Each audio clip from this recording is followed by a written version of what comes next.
até assim, mergulhando agora no Detonautas, em você também nesses últimos dias, me dei conta que assim, Detonautas começa através da internet, né? A internet dá uma impulsionada legal no Detonautas. Detonautas passa por várias redes sociais. E agora, nesses últimos meses, meio que a mesma coisa com as últimas músicas, assim, né? As músicas mais baseadas na política. Louco, né? Como as coisas, meio cíclico, assim, né? Exatamente. Eu costumo dizer que a vida é meio tipo um espiral, assim, que você pode ir pra cima ou pra baixo. Depende de como você conduz a sua vida, né? E nesse espiral, assim, que você vai indo, você vai passar por pontos, obviamente, em diferentes momentos, que vão relembrar momentos que você viveu nesses outros tempos, quando você começou. Então, muita coisa que eu tô vivendo hoje, em outro aspecto, num espectro mais alto aí, porque também a gente conseguiu prosperar e evoluir em vários sentidos, né? Claro. mas é muito parecido com o começo, né?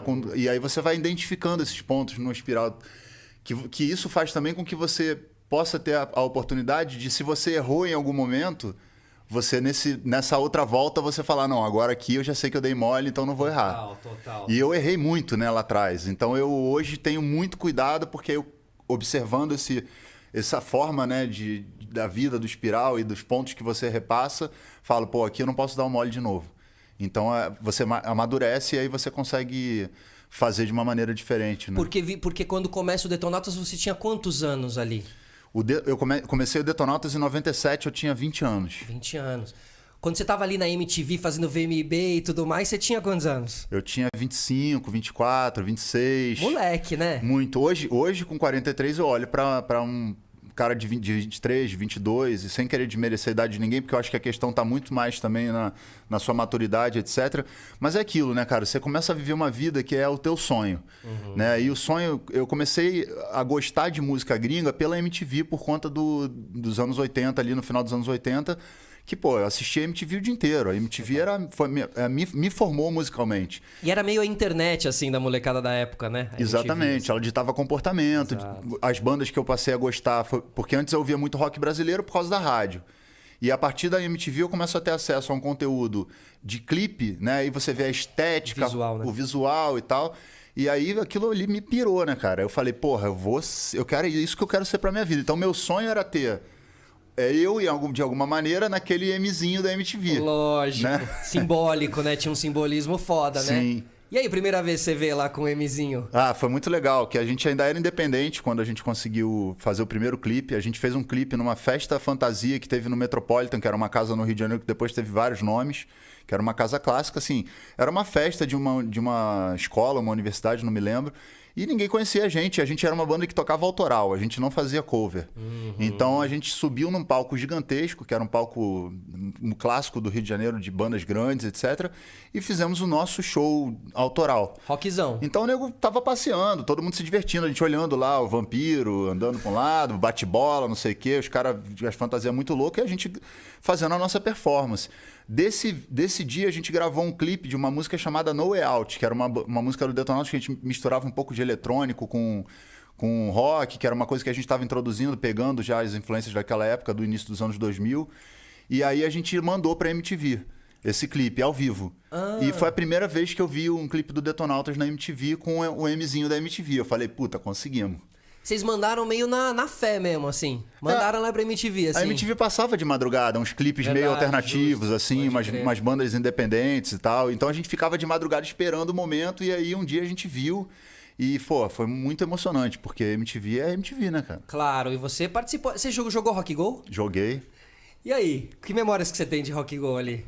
Tenho boas memórias, muito boas, porque o Rock Go também era uma coisa que eu assisti como espectador, né? No primeiro momento eu tava ali não como artista, né? Puta, pode crer. Então eu ficava, putz, que maneiro, deve ser muito legal encontrar todo mundo, jogar e tal. E quando a gente teve a oportunidade de jogar, que foi em 2003, eu acho, a primeira participação do Detonautas, primeiro foi legal porque a gente estava começando, a gente ainda não tinha familiaridade com outros artistas, né?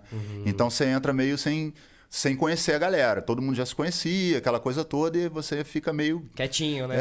Mas a gente foi... E foi bom também, porque assim, eu sempre gostei de jogar futebol. Então, tipo, nesse primeiro Rock Go, como as pessoas não conheciam, e o Cleston, pô, jogava bem. O Neto, né, que infelizmente veio a falecer, o Rodrigo, ele também sabia jogar direitinho e tal. Então a gente tinha um timezinho ali que era legal. Chegaram mostrando um serviço ali, cheguei lá né? e fui artilheiro na primeira edição. Então aí legal. eu, tipo, pô, já cheguei bem, né? Cheguei mandando bem. A gente ficou em segundo ou terceiro, se eu não me engano. Quem tava meio no time também de vocês, assim? O nosso time era o Surto e acho que era nessa época foi o Surto e foi o Black Alien. Da hora. Só que o Black Alien não apareceu. Coisas de rock and roll Nessa também, época né? ele não apareceu. Ele foi lá, pegou o uniforme que todo mundo queria usar os uniformes e desapareceu. Show com o uniforme. Mas o Surto, a galera participou e foi divertido, assim, foi bem legal. Você acha que hoje em dia, a gente até daqui a pouco vai falar, né, sobre as diferenças, até mesmo políticas, que o rock acabou trazendo aí nas últimas semanas e tudo mais, a gente vai falar sobre isso. Mas você acha que hoje... Eu fiquei pensando, cara, traçando um paralelo com o rock and roll. Será que o rock and roll hoje em dia seria possível nessa polarização grande, assim? Porque na época não existia um... De forma alguma, naquela época. Eu te odeio politicamente a ponto de não querer nem te encontrar, porque vai... Né? Naquela época... E hoje em dia, dá pra imaginar um rock and roll assim? Cara, Felipe, eu acho assim... dentro do meio artístico... eu acho que as divergências são muito normais, que a gente tenha divergências. E enquanto elas estão no campo das ideias, eu não tenho nenhum problema para encontrar com uma pessoa que tenha pensamentos divergentes do meu e que a gente possa divergir dentro das ideias. Eu conheço várias pessoas que pensam diferente de mim e nem por isso eu deixei de andar com elas. Isso está dentro do campo democrático, tá? Até ali 2018... eu entendo que tinha muita gente, eu odeio o PT, vou sair por causa do não sei o quê, e votou no Bolsonaro, etc. Hoje, em 2021, eu já acho que quem continua apoiando o Bolsonaro, eu já não quero mais ter contato. Isso foi uma escolha minha. Perfeito. Eu não sou uma pessoa radical, mas eu não quero conviver com gente que é negacionista, fundamentalista, autoritário. Não me interessa esse convívio. Então, por exemplo, eu não conheço tantos artistas assim que ainda sustentam a narrativa de defender o Bolsonaro. Que eu saiba, hoje no rock, só o Roger. Perfeito. Roger Moreira. Tá. Que é um cara com quem eu tinha um diálogo até um determinado momento, ainda quando o Bolsonaro ainda era no início, mas que depois ficou insustentável. E aí ele me bloqueou, inclusive, no Twitter e foda-se, pra mim não faz nenhuma diferença. Agora, eu acho que se as pessoas têm divergências, mas elas não estão mentindo, inventando mentira, fake news, etc., eu acho que é super tranquilo, né? Tipo, por exemplo, eu tive um problema com o Lobão, que foi eu sempre admirei o Lobão. E sempre foi um cara que falava, porra, o Lobão é necessário, ele precisa falar. Ele é um cara que entrava em polêmicas, etc, etc. Verdade. Mas eu sempre defendi ele no sentido... Conheci o cara, tive a oportunidade de estar com ele várias vezes, etc. No meio daquela confusão ali do impeachment pra frente... o Lobão se tornou uma pessoa que se revelou uma pessoa para mim que eu não reconheci. Ele é um cara inteligente, é um cara articulado, fala bem pra caramba, mas ele inventou umas mentiras em relação a mim e ao Detonautas que eu acho que aí passa do limite do debate de ideias e vai pro pessoal. O cara sabe que eu não ganhei dinheiro da Lei Rouanet, que o Detonautas não recolheu dinheiro da Lei Rouanet, ele sabe disso. Mas ele postava isso sistematicamente no Twitter para apoiar o Bolsonaro. E aí chegou uma hora que eu falei, aí não dá, entendeu? Tipo, não dá pra você manter amizade com uma pessoa que tá mentindo. Se algum dia o Lobão chegar pra mim e falar...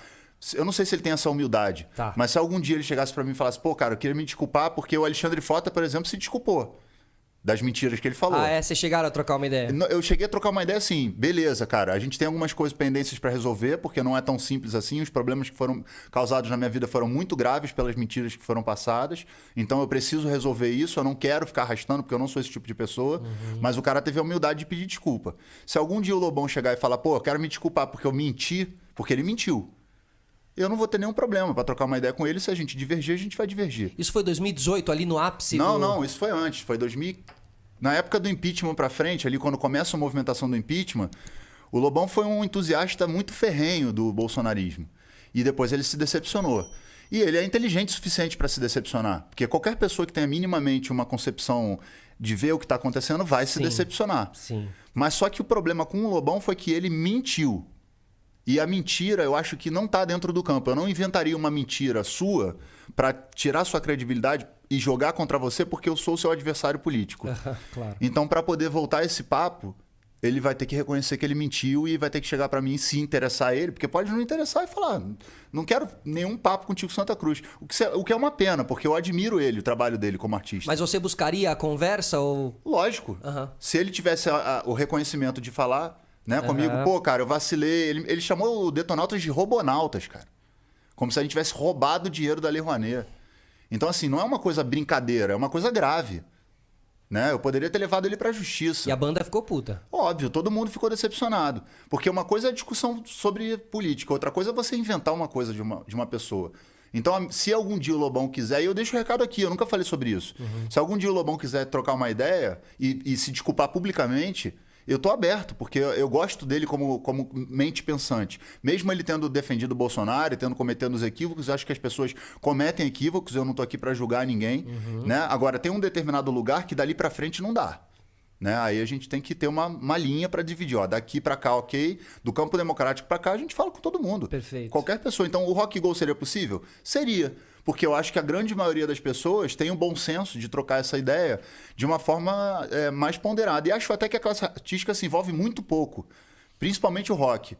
Se envolve muito pouco. No debate político, então, você acha? Acho. Então, eu acho que a gente não teria grandes problemas por esse ponto. O que, por outro lado, também é preocupante, porque você vê que os artistas não estão se manifestando tanto e a gente não sabe tanto com quem que a gente está falando e nem que tipo de pensamento está rolando por aí.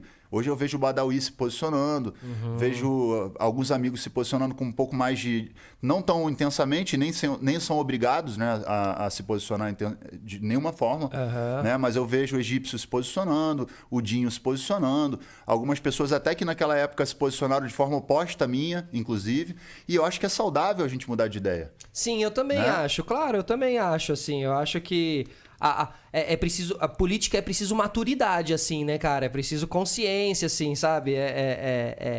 Você tem que deixar o ego, assim, de, né? A coisa do político de estimação, né? Sim. Conseguir ter essa malemolência ali, essa flexibilidade de você conseguir ir caminhando do lado certo da história. Eu acho que basicamente esse é o caminho mais importante agora nesse momento. Te vi você fazendo lives com o Ciro Gomes, fazendo, né? E te vi também falando sobre a busca de um segundo turno sem o Bolsonaro, né? Para gerar aí uma disputa... No campo democrático.